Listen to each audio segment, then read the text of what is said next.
جب سیدنا عمر نے اپنا آخری حج کیا، مدینہ شریف واپس آ کے آپ نے خطبہ دیا، اس کے بعد چند دن آپ زندہ رہے، شہید کر دیے گئے۔ آپ نے کہا کہ میں نے خواب دیکھی ہے کہ ایک مرغ نے مجھے 3 ٹھونگے ماری ہیں، اس کی تعبیر میں یہ کر رہا ہوں کہ عنقریب مجھے قتل کر دیا جائے گا، اور لوگ مجھ سے ڈیمانڈ کر رہے ہیں کہ میں اپنا جانشین کسی کو نامزد کر دوں۔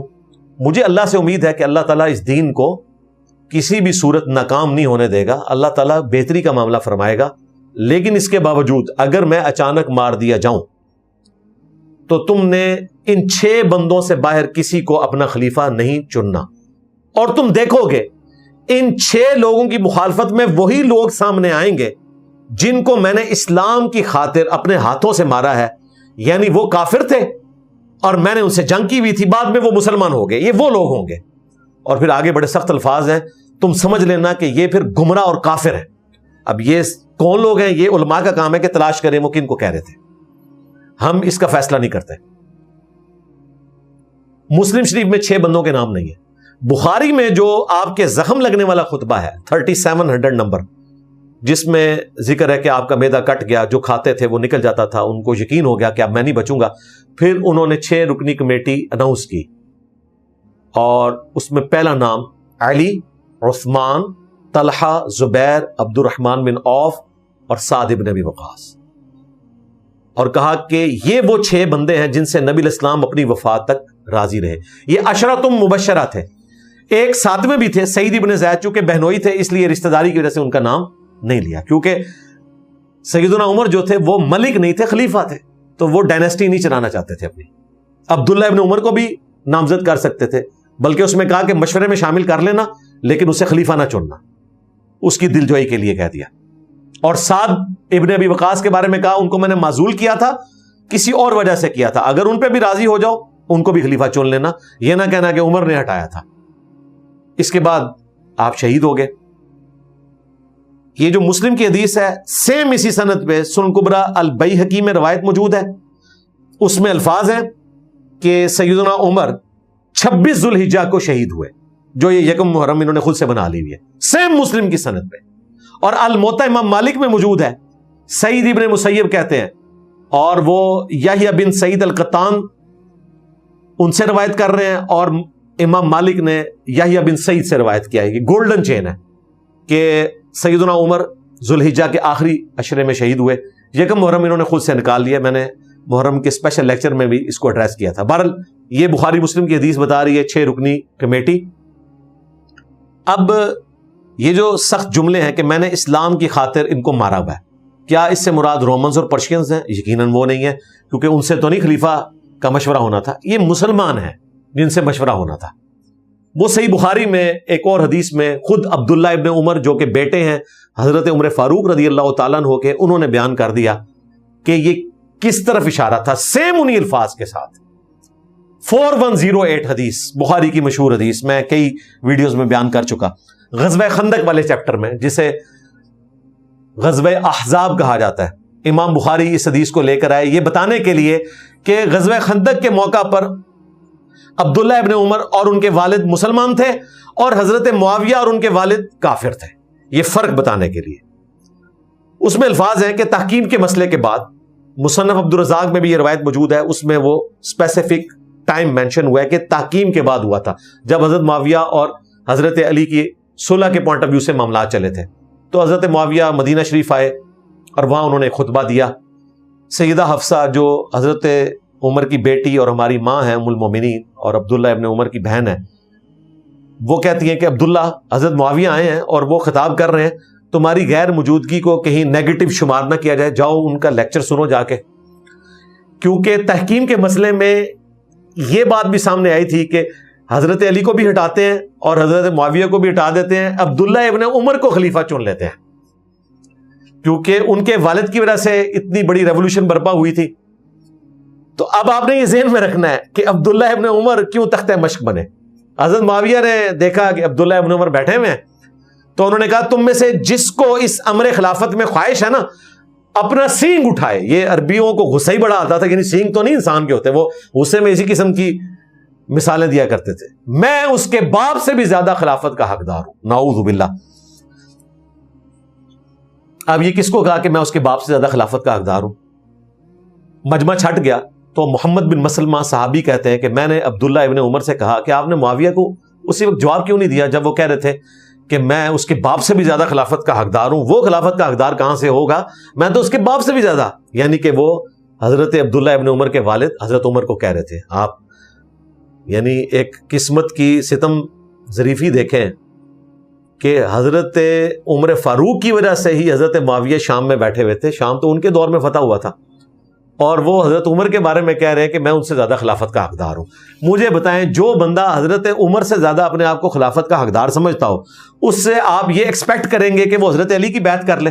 لو سامو یہ کہتے ہیں نہیں جی بیعت کرنا چاہتے تھے، اور بھائی وہ تو حضرت عمر سے بھی اپنے آپ کو افضل سمجھتے تھے، حالانکہ اس کے اگینسٹ مولا علی یہ سمجھتے نہیں تھے۔ مولا علی کا خطبہ ہے، بلکہ میں اس کو مرثیہ کہتا ہوں، سیدنا عمر کی میت پہ۔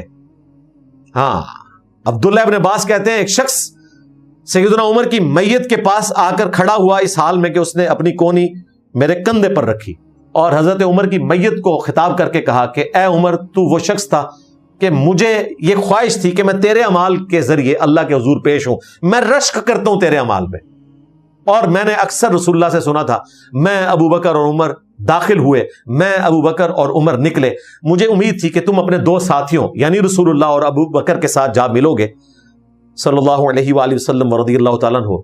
تو ابن عباس کہتے ہیں میں نے یوں مڑ کے دیکھا تو وہ علی ابن ابی طالب تھے جو حضرت عمر کی میت پہ یہ کلمات بول رہے تھے۔ مولا علی تو یہ بول رہے ہیں کہ مجھے رشک ہے عمر کے اعمال پر، اور ان کے ماموں کیا کہہ رہے ہیں؟ میں اس سے زیادہ خلافت کا حقدار ہوں۔ تو معاملہ صرف مولا علی کا نہیں ہے، معاملہ ہے بنو امیہ کا، ماموں پارٹی کا، اور ادر دین عثمان بن عفان، ام حبیبہ اور عمر بن عبدالعزیز، ان کا معاملہ بالکل الگ ہے، رضی اللہ عنہم اجمعین وعلیہم السلام اجمعین ورحمہم اللہ اجمعین۔ میں یہ ساری دعائیں ان کے لیے کرتا ہوں۔ محمد بن مسلمہ کہتے ہیں جب میں نے عبداللہ ابن عمر سے کہا کہ آپ نے معاویہ کو وہیں جواب دینا تھا نا جب وہ یہ بات کر رہے تھے، تو وہ کہتے ہیں میں نے ارادہ کیا میں اپنی گوٹ کھولوں، احتبا کر کے گھٹنے کھڑے کر کے یوں بیٹھے ہوئے تھے، میں اپنی گوٹ کھول کے معاویہ کو بھرے مجمع میں یہ جواب دوں کہ تجھ سے زیادہ خلافت کا حقدار وہ ہے جس نے تمہیں اور تمہارے باپ کو مار مار کے اسلام میں داخل کیا ہے۔ یہ میں تشریح کے طور پہ کر رہا ہوں، الفاظ وہاں یہ ہیں کہ تم سے اور تمہارے باپ سے یعنی ابو سفیان سے اور حضرت معاویہ سے جنگ کی ہوئی ہے اسلام کی خاطر۔ یعنی امام بخاری نے خندق کے چیپٹر میں لے کے بتایا کہ خندق پہ حضرت ابن عمر اور حضرت عمر مسلمان تھے، اور ابو سفیان اور معاویہ وہ مسلمان نہیں تھے، رضی اللہ عنہم اجمعین وعلیہم السلام اجمعین۔ پھر کہتے ہیں کہ جی میں خون ریزی اور فتنے کے ڈر سے خاموش ہو گیا، پھر مجھے جنت کی نعمتیں یاد آ گئی اور میں نے انہی پر اکتفا کر لیا۔ محمد بن مسلمہ صحابی کہتے ہیں کہ عبداللہ ابن عمر نے خاموشی اختیار کر کے اپنی عزت بھی بچا لی اور جان بھی بچا لی، یعنی ایک ماموں نے یعنی کہ ہمارے ماموں نے ان کے ماموں سے اپنی عزت بھی بچائی اور جان بھی بچا لی۔ خیر بعد میں وہ حجاج بن یوسف کے ہاتھوں شہید ہو گئے، صحیح بخاری میں آتا ہے۔ عبد الرحمن بن ابی بکر بھی اسی طریقے سے شہید ہوئے، اور محمد بن ابی بکر بھی شہید ہوئے۔ بہرحال یہ حدیث اس بات کے اوپر گواہ ہے کہ سیدنا عمر فاروق رضی اللہ تعالیٰ عنہ کو یہ پتا تھا کہ بعد میں کیا ہونے والا ہے، انہیں یہ اندازہ تھا۔ باقی رہا معاملہ حضرت معاویہ رضی اللہ تعالیٰ عنہ کے حکومت سنبھالنے کے بعد کا، تو وہ صحیح مسلم میں حدیث موجود ہے، میں اکثر بیان کرتا ہوں، یہاں پہ بھی بیان کر دیتا ہوں کہ عبد الرحمن بن عبد رب کعبہ تابعی کہتے ہیں کہ عمر بن عاص رضی اللہ تعالیٰ عنہ کے بیٹے عبداللہ بن عمر بن عاص خانہ کعبہ شریف کے سائے میں بیٹھے ہوئے تھے، صحیح مسلم میں یہ حدیث ہے 4776۔ تو میں ان کی خدمت میں حاضر ہوا تو وہ اطاعت امیر کے اوپر لیکچر دے رہے تھے۔ اینڈ پہ میں نے ان سے پوچھا کہ آپ ہمیں کہہ رہے ہیں کہ امیر کی اطاعت کرو، نبی اسلام نے فرمایا جبکہ آپ کے چچا کا لڑکا معاویہ ابن ابی سفیان وہ تو ہمیں حکم دیتے ہیں کہ ہم لوگوں کو ناحق قتل کریں اور حرام طریقے سے ان کا مال ہڑپ کریں۔ کتنے سخت الفاظ ہیں۔ اور اللہ سورۃ النساء میں فرماتا ہے کہ ایک دوسرے کا مال ناحق طریقے سے ہڑپ نہ کرو اور اپنوں کو قتل مت کرو۔ اب مجھے بتائیں میں اللہ کی بات مانوں یا حضرت معاویہ رضی اللہ تعالیٰ عنہ جو ہمارے حکمران ہیں ان کی بات مانوں؟ تو عبداللہ بن عمرو بن عاص تھوڑی دیر خاموش رہتے ہیں، پھر سر اٹھا کے کہتے ہیں کہ تم نے انجینئر کی ویڈیو تو نہیں دیکھی تھی؟ ہاں، یہ آج کے دور میں تشریح کر، تو سر اٹھا کے کہتے ہیں کہ معاویہ کی اطاعت کرو ان کاموں میں جس میں وہ اللہ کے احکامات کی پیروی کرے، اور جس میں وہ اللہ کی نافرمانی کرے اس میں اس کی مخالفت کرو، اور آج کے بعد انجینئر کی کوئی ویڈیو نہیں دیکھنی ہے۔ ہاں، یہ انورٹڈ کاماز میں آج کے دور کے اعتبار سے، یہ میرے بھائیو حدیث بالکل اس بات پر گواہ ہے کہ وہ دور ملوکیت کیسا تھا۔ صحیح مسلم شریف، پھر جاتے جاتے صحیح بخاری میں آتا ہے، میرے عزیز ہم وطنوں ہو گیا، مروان بن حکم مدینے کا گورنر تھا، اس نے حضرت معاویہ کی وفات سے 4 سال پہلے ہی یزید کے لیے بیعت لینا شروع کر دی، وہی صلح حسن توڑ دی، اور بخاری کے الفاظ ہیں کہ اس نے یزید کے فضائل بیان کرنے شروع کیے تاکہ حضرت معاویہ کے بعد اس کی بیعت لی جائے۔ ابھی حضرت معاویہ زندہ ہیں، اور بخاری مسلم میں حدیث ہے کہ ایک وقت میں ایک ہی خلیفہ کی بیعت ہو سکتی ہے، اس کے باوجود 2 خلیفوں کی پیرلل میں بیعت لی جا رہی ہے۔ تو وہاں پر بخاری کے الفاظ ہیں، عبد الرحمن بن ابی بکر کھڑے ہوئے اور انہوں نے کچھ کہا، امام بخاری نے نقل نہیں کیا کہ انہوں نے کیا کہا، لیکن اگلے الفاظ بتا رہے ہیں کہ چوبے والی گل کی تھی، کیونکہ اس میں الفاظ ہیں مروان بن حکم گورنر مدینہ حضرت معاویہ کا، وہ کہتا ہے کہ پکڑو اس کو اور نیب کے حوالے کرو آج کے دور کے اعتبار سے۔ تو وہ حضرت عائشہ کے حجرے میں جا کے چھپ گئے، چونکہ وہ ان کی بہن بھی تھی۔ عبد الرحمن بن ابی بکر جب اندر جا کے چھپ گئے تو ظاہر سب لوگوں کے سامنے مسجد نبوی سے اس طریقے سے کوئی وہاں جا نہیں سکتا تھا، تو باہر مروان بن حکم نے ایک جملہ کسا کہ ابو بکر کے بیٹے تیرے بارے میں قرآن میں یہ آیت ہے نا، سورۃ الاحقاف کی 17 نمبر آیت، حالانکہ وہ ایک کافر کے بارے میں تھی، کہ تم مجھے کہتے ہو کہ مرنے کے بعد دوبارہ زندہ کیا جائے گا، یہ اگلے لوگوں کی کہانی ہے، ابو بکر کے بیٹے تیرے بارے میں یہ آیت ہے۔ دیکھیں بنو امیہ کے لوگ حضرت عمر کے بھی دشمن، حضرت ابو بکر کے بھی دشمن، اور آپ کو یہ بتاتے ہیں کہ جی اہل بیت کی رشتہ داریاں تھیں حضرت ابو بکر کے ساتھ، جی بالکل تھیں، بالکل تھیں۔ محمد بن ابی بکر کی اولاد میں امام جعفر صادق علیہ السلام ہے، لیکن محمد بن ابی بکر وہ ہیں جو حضرت علی کے ساتھ تھے جنگ جمل میں اور شہید ہوئے ہیں حضرت علی کی حمایت میں۔ تو یہ پوری بات بتایا کریں کہ ابو بکر اور عمر کی وہ اولادیں جو اہل البیت کی حامی تھیں اور بنو امیہ کی حکومت کے خلاف تھیں، ان سے رشتہ داریاں ہیں، ہاں دشمنوں سے نہیں ہیں۔ یہ آدھا سچ ہے جو آپ بتاتے ہیں۔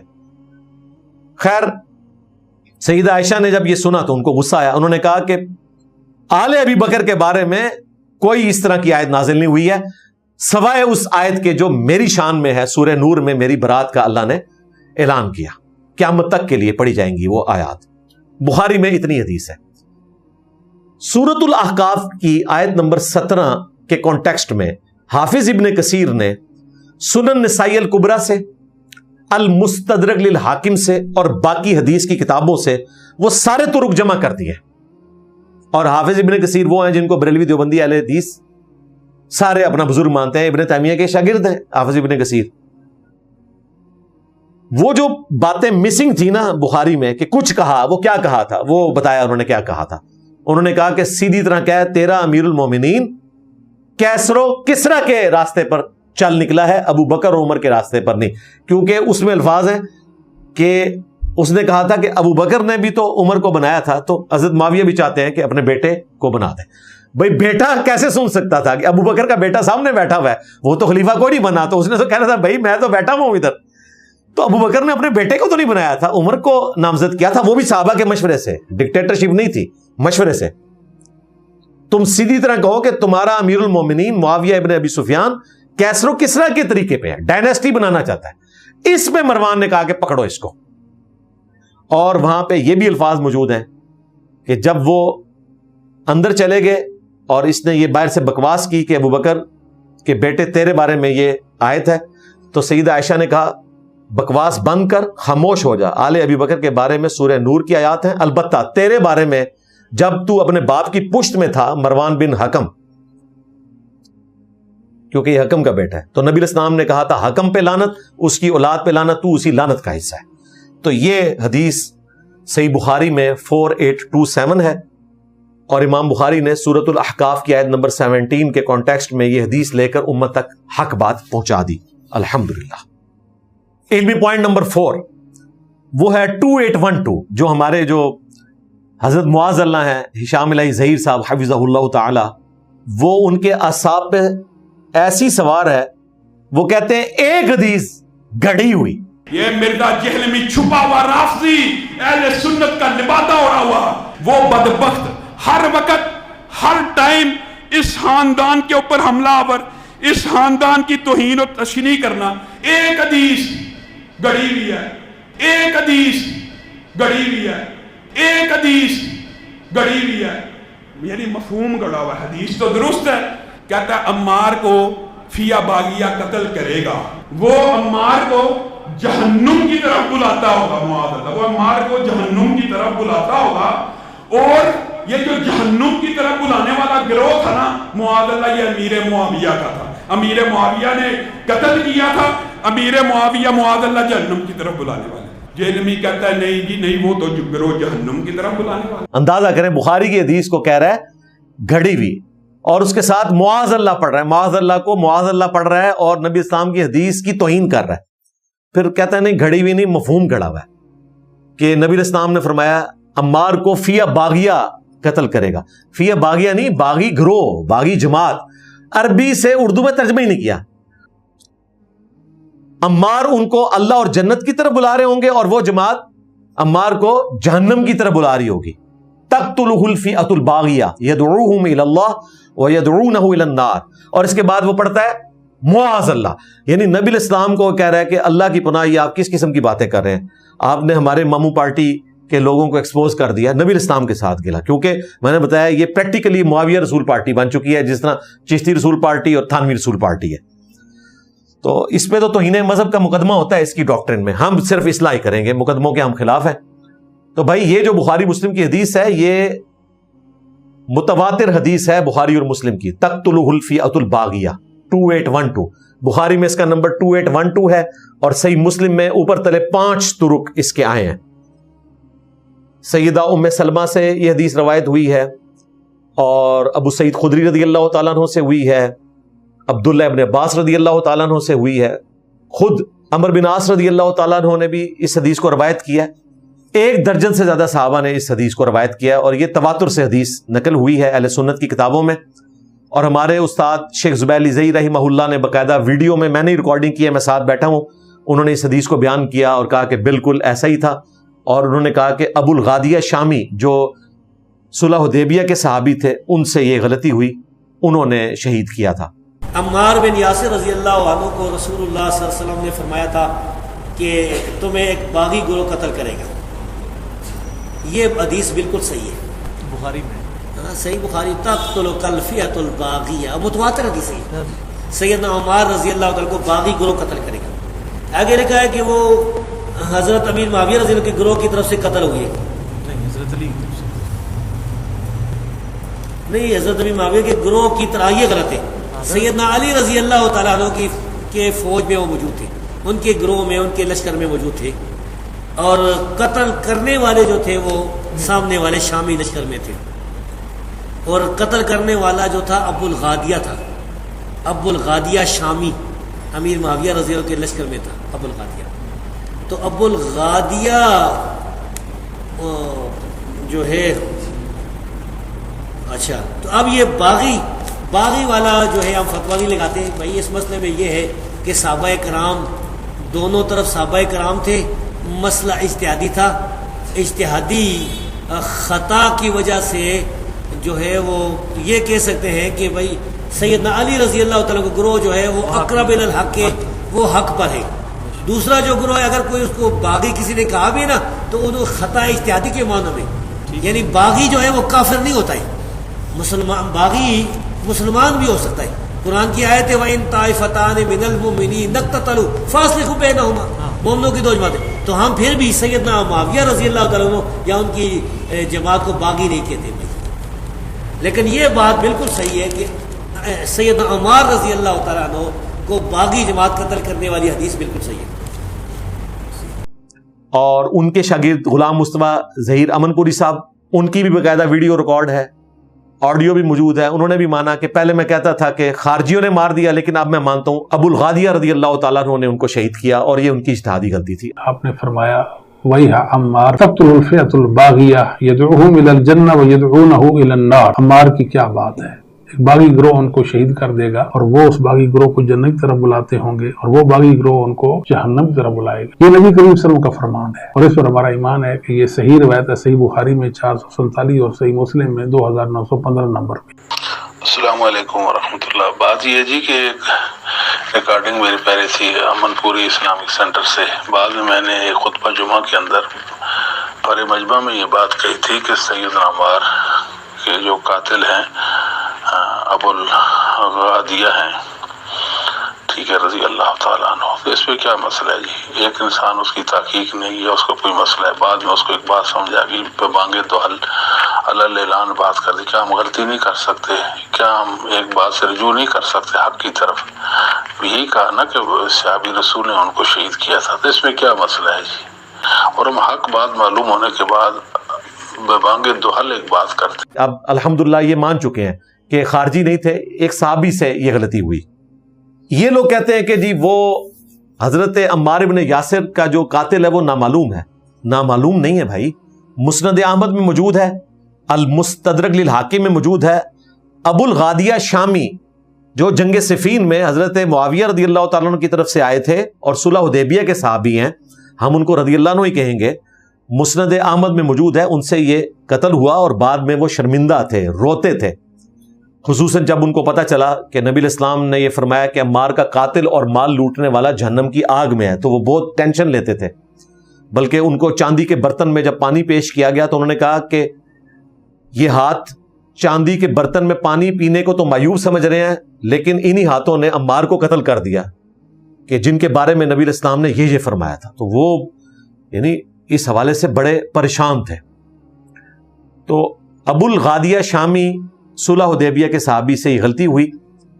آخرت کا معاملہ اللہ کے سپرد. یہاں لوگوں نے ان کا دفاع کرنے کی کوشش کی اور ابن حجر اسقلانی نے کہا کہ صحیح مسلم میں حدیث ہے کہ صلح حدیبیہ والوں کو جہنم کی آگ نہیں چھوئے گی. تو اس فضیلت کی وجہ سے اللہ تعالیٰ ان کی اس غلطی سے درگزر فرما دیں گے. لیکن شیخ ناصر الدین البانی محدث اعظم سعودیہ جو البانیہ سے تھے، انہوں نے کہا یہ مشکل تعویل ہے جو آپ کر رہے ہیں، کیونکہ جب نبی الاسلام اسپیسیفکلی یہ بات کر دیں تو پھر عام فضیلت اٹھ جاتی ہے. جب آپ نے کہا کہ عمار کا قاتل اور مال لوٹنے والا جہنم کی آگ میں ہے تو صلح حدیبیہ والی فضیلت اس سے اٹھ گئی. باقی یہ اللہ کا اور ان کے بندوں کا معاملہ ہے، ہم اس میں نہیں پڑھتے. صرف یہ بتانے کے لیے کہ یہ جو چور راستہ اختیار کرتے تھے اور کہتے تھے کہ جی وہ خارجیوں نے مار دیا، بالکل جھوٹ بولتے ہیں. پھر دیکھیں بے ایمانی کیا کرتے ہیں، کہتے ہیں کہ جی ابن جرموز کے بارے میں مسند احمد میں اور المستدرک للحاکم میں آتا ہے کہ اس سے قتل ہو گیا تھا سیدنا زبیر کا. المستدرک للحاکم میں تو تفصیل کے ساتھ احادیث موجود ہیں. سیدنا طلحہ کو خود مروان نے مار دیا، دیکھیں ساتھ لے کے گیا اور گھٹنے میں تیر مار کے مار دیا تاکہ حضرت علی پہ تہمت لگائی جائے. یہ حاکم میں موجود ہے.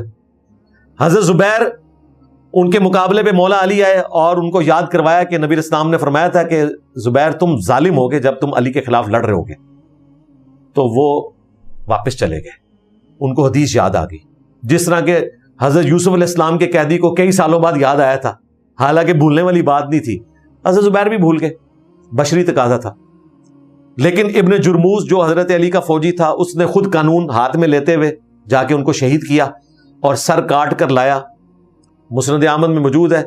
جب بتایا گیا ابن جرموز آیا ہے تو انہوں نے کہا کہ صفیہ کے بیٹے کے قاتل کو، یعنی حضور کی بھی پھوپھی اور مولا علی کی بھی پھوپھی، جہنم کی بشارت دے دو، کیونکہ میں نے نبی الاسلام سے سنا تھا کہ ہر نبی کا کوئی نہ کوئی حواری ہے اور میرا حواری زبیر ہے. نبی الاسلام نے جہنم کی بشارت نہیں دی تھی، لیکن مولا علی نے خود سے دے دی. تو یہ حضرت معاذ اللہ اس حدیث کی بنیاد پہ کہتا ہے کہ ابن جرموز کی وجہ سے مولا علی کی ساری جماعت تو جہنمی نہیں ہوئی نا. اس طریقے سے ابو الغادیہ کی وجہ سے یا حضرت معاویہ کے کسی فوجی کی وجہ سے پوری جماعت جہنم والی کیسے ہو گئی؟ ہم اس کو جہنمی جماعت نہیں کہتے، جہنم کی طرف بلانے والی باغی جماعت کہتے ہیں. جہنم کا فیصلہ اللہ نے کرنا ہے. ہمیں تو اللہ سے امید ہے کہ حضرت معاویہ رضی اللہ تعالیٰ عنہ ہو, مغیرہ ابن شعبہ رضی اللہ تعالیٰ عنہ ہو, عمر بن عاص رضی اللہ تعالیٰ عنہ. عمر بن عاص تو آخری وقت میں روتے تھے, صحیح مسلم میں آتا ہے, ان کو تو اپنی غلطی کا احساس ہو گیا تھا. سب انشاءاللہ تعالیٰ جنت میں جائیں گے. یہ یعنی ہمارا اہل سنت کا بنیادی عقیدہ ہے کہ تمام اہل قبلہ, اہل کلمہ, چاہے نبی اسلام کے زمانے کے ہیں چاہے آج کے زمانے کے ہیں, at the end of the day انہوں نے جنت میں جانا ہے. یہ معاملہ بالکل الگ ہے. لیکن دو باتوں کو مکس کرتے ہیں رونق ڈالنے کے لیے. یہ حضرت معاذ اللہ کہتا ہے کہ ابن جرموز کی وجہ سے مولا علی کی ساری جماعت کنڈیم نہیں کی جا سکتی, تو ابو الغادیہ کی وجہ سے یا اس کے بقول کسی خارجی کی وجہ سے جو حضرت معاویہ کا فوجی تھا ان کی پوری جماعت. اور بھائی نبی علیہ السلام نے جماعت کو کہا ہے, یہاں تو واحد کے سیغے میں ہے کہ صفیہ کے بیٹے کا قاتل, اس کی جماعت نہیں. اور کہہ رہا کون ہے؟ خود مولا علی کہہ رہے ہیں, نبی علیہ السلام نے نہیں فرمایا. یہ ذہن میں رکھنا ہے آپ نے, یہ مولا علی نے بتایا ہے. حدیث سے موقوف ہے, مرفوع نہیں ہے, لیکن ہمارے نزدیک وہ مرفوع میں داخل ہے. مولا علی کو غیبی خبر نبی علیہ السلام نے بتائی ہوگی, لیکن وہاں تو واضح حدیث ہے جس میں تو معاذ اللہ پڑھتا ہے.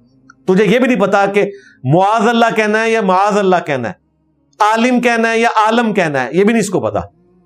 اور یہ اپنے ساتھ ڈاکٹر اور پتہ نہیں کیا کچھ لگاتا پھرتا ہے. تو یہ میں نے کلیئر کر دیا, یہ جو بےمانی کرتا تھا. ابھی تازہ ان لوگوں نے ایک روایت نکالی ہے جی حاکم سے. وہ کہتے ہیں جی بخاری والی حدیث جو ہے نا 2812, یہ حاکم میں, اس میں الفاظ ہیں ابن عباس نے اپنے بیٹے سے کہا کہ خوارج سے متعلق جا کے حدیث سنو ابو سعید خدری سے. تو پتہ چل گیا یہ خارجیوں کے بارے میں. پہلے تو یہ کلیئر ہو گیا کہ آپ کا جو نظریہ تھا نا کہ جی اس طرح کی حدیثیں بیان نہیں کرنی چاہیے, وہ نظریہ تو شیر افضل مروت ہو گیا. کیونکہ عبداللہ ابن عباس اپنے بیٹے علی بن عبداللہ بن عباس, انہوں نے اپنے بیٹے کا نام علی رکھا تھا. بخاری میں الفاظ ہیں, کہا ابو سعید خدری کے پاس جاؤ, ان سے ان کی حدیث سنو. پھر انہوں نے قتل عمار والی حدیث بیان کی. یعنی صحابہ کرام اس قسم کی حدیثیں سنوایا کرتے تھے جن پہ آپ نے پابندی لگائی ہوئی ہے. اور امام مسلم کہہ رہے ہیں صحیح مسلم کے مقدمے میں کہ میں عوام الناس کے لیے حدیثیں لکھ رہا ہوں اور آپ ان پہ پابندی لگاتے ہیں. امام مسلم کو بھی آپ سمجھانا چاہتے ہیں اور نبی علیہ السلام کی احادیث کو اس طریقے سے تختہ مشق بناتے ہیں.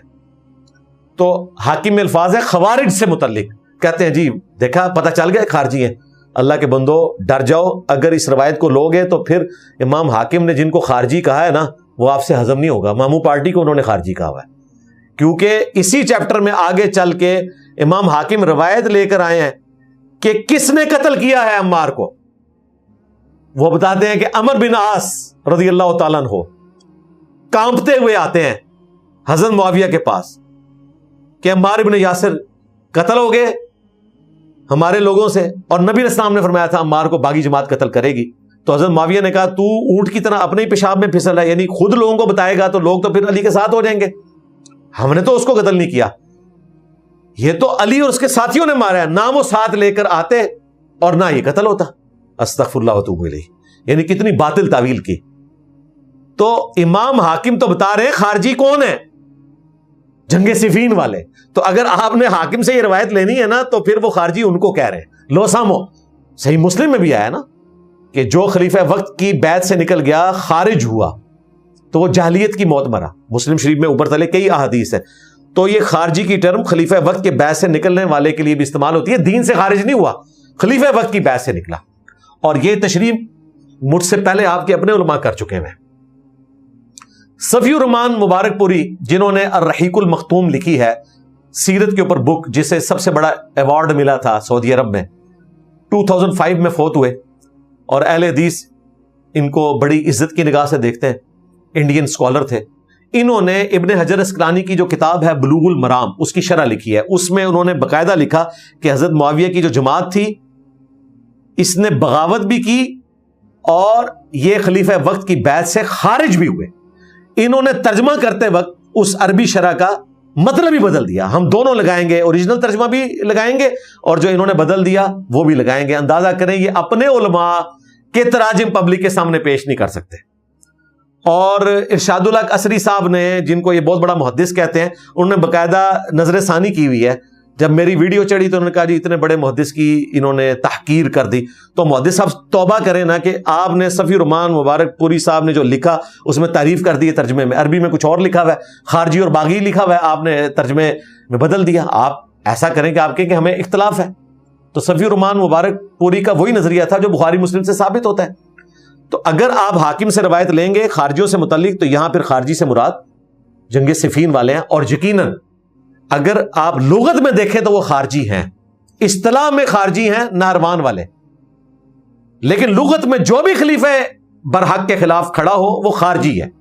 اس حوالے سے صفی الرحمان مبارک پوری نے صحیح لکھا، اور میرا یہ دعویٰ ہے کہ جو شرح میں بیان کرتا ہوں ان کے علماء نے وہی شرح لکھی ہے۔ ان کو تکلیف یہ ہے کہ میں نے عوام الناس تک وہ بات کیوں پہنچا دی۔ الحمدللہ حق بالکل واضح کر کے میں نے ان کے سامنے رکھ دیا۔